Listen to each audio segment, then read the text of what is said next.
Hi, hello, I'm Claire and I am the producer of Back to Act, and you can see me in my hospital bay, which we have created for our World War I project, first performance for Back to Act. And this is taking place in quite an intimate space, and to begin with a lot of our projects we would like to be doing this, we are also outside, so I think a lot of our work is going to be very intimate, very outdoor, very immersive. It's been great fun and a great experience. I trained in 1913 at St George's Hospital in London. I was deployed here just a year after. I've never seen anything different. Okay, so I'm playing the matron, Elizabeth, and I'm just setting up my hospital bay.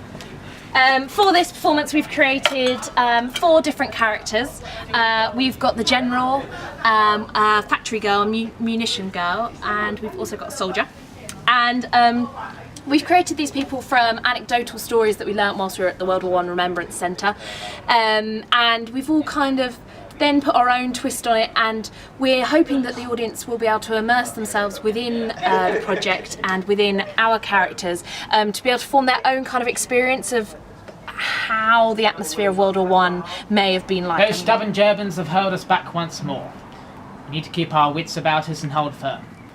I think at this moment retreating to the trenches is our only option. You boy, where are your putties? You'll get trench foot. Put these on.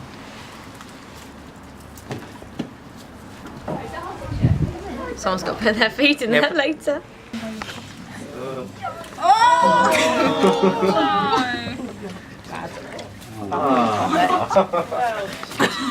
We're likely to be in the trenches the best part of 3 days. Trench foot is inevitable.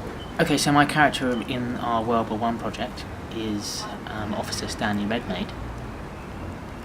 He's a tough officer, but he gives off a facade of someone that cares. Head back to the trench, single file following me. Stand to!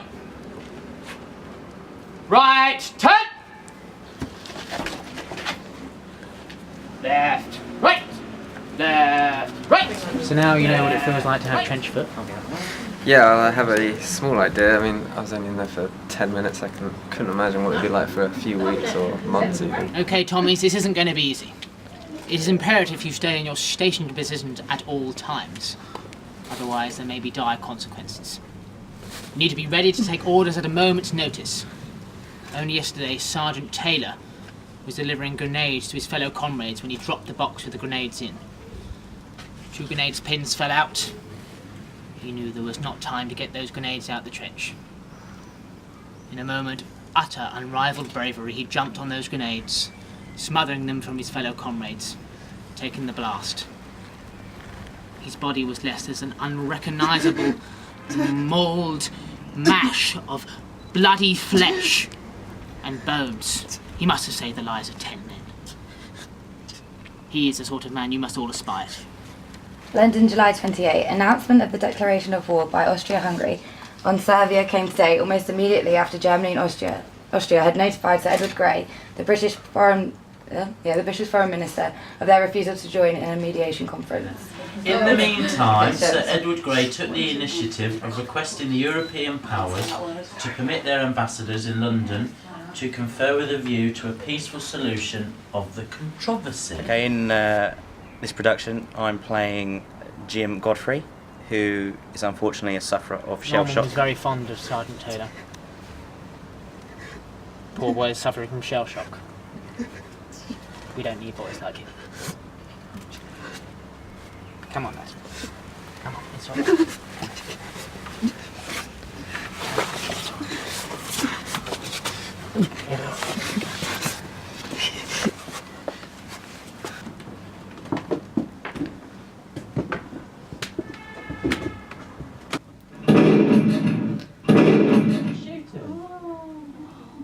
My character's Bertha. I'm 24 and I'm a factory worker, and as you can see my skin is yellow because of all the ammunition in the shells and the explosions and that kind of thing, and they used to call us Canary Girls because of the yellow face. I'm Bertha, I'm 24 and I work in the factory, and as you can see my skin is yellow. Working with shells and explosive equipment and radioactive paint, our skin turns yellow. And it's fine now, I'm used to it. I've been working here for 2 years now, and I'm used to the sickness that you get, the horrible taste in the back of your throat. Okay, so we have made some authentic trench stew to enhance the performance today and give the audience a proper experience. I'm coming through with trench stew. And in the stew is corned beef, turnip and carrots with half a stock cube and digestive biscuit. Yeah, it was very interactive, like eating the food as well. Yeah, and like the sound effects with the speakers and everything, especially inside when the bombs were really loud, that made me jump. Semi-official communication. The sights I've seen, the blood. I can't even express. Black Wednesday, 2 weeks ago. The battalion of Dover, they lost 60% of their men. 50 were casualties. All sent here. We didn't have enough beds, medicine, nurses. We lost half of them before we could even help them. Since then, well, the war hasn't got much better. They said it would be over by Christmas, but we're still here, 1916. The Battle of the Somme has been the bloodiest battle. Matron Margaret, fighting for her Tommy. She was lost last Wednesday. The shells, they don't stop. So everyone, if you want to grab a shell, oh, that's one I did earlier. Here we go. We're all going to paint with actual paintbrushes. So the Secret Services delicately pulled back each layer of the tin box, and it revealed a secret letter containing many of the German secrets. With working with the World War I Remembrance Centre, taking on that really important event, the centenary, which is coming up, and really using that to our benefit. So I think we've been inspired by history in that way, that will always work and bounce off other historic events, important events that are happening. And yeah, it's been really fun. Who thinks they couldn't follow in Sergeant Taylor's footsteps? Me, probably.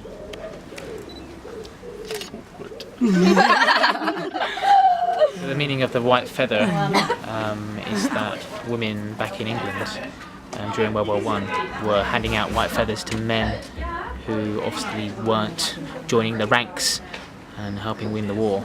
And they were made to look like cowards. The purpose of Tombing in the Shed is that it's a really intense and confined area, because the people that were left at home, especially males, were like shunned by the public, and especially women who'd given them these white feathers. That closed and confined space is meant to be him listening to a recording of someone's final letter as they're just about to go over the top on the front line to his wife, and like what these people are going through while he is safe at home. So having the white feather put on me to sort of signify that I'd be a bit of a coward sort of made me realise that you know, it's a bit humiliating, it's a bit shameful to have a white feather put on you, as you know, signifying that you didn't want to go to war. And I definitely wouldn't have wanted to go. It would have been absolutely horrendous. Smells like mushroom gravy. The overall experience, I think, it was good. It was good to kind of experience all the different kind of factors that make up war. Yeah. Like and to visualise it as well, like be a part of it almost. Yeah. Horrible experience, but really great to sort of, you know, see it so truthfully today. So yeah, the company's it's quite prosperous, our kind of future at the moment. But yeah, we just really enjoyed our first project.